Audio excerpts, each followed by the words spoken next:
Ырас.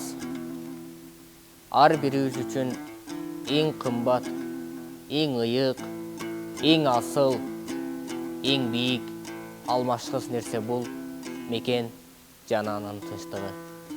Жерде жашаган бардык жандыктан тарта көктө учкан канаттууга чейин дайыма мекенди ыйык жана бийик көрүп эсептешкен.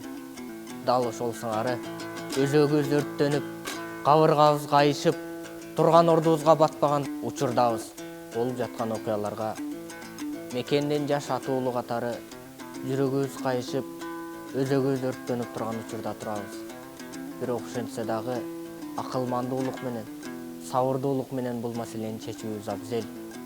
Кан менен буга чейин эч кандай маселе чечилген эмес. Эрдин достугу эгиз болсо, элдин достугу деңиз болгон. Учурдагы кырдаал тезинен жөнгө салынып, эки элдин достугу күчтөнүп, адилеттиктен тайбай, касташуудан качып, ынтымактуу күндүн келишине тилектешпиз.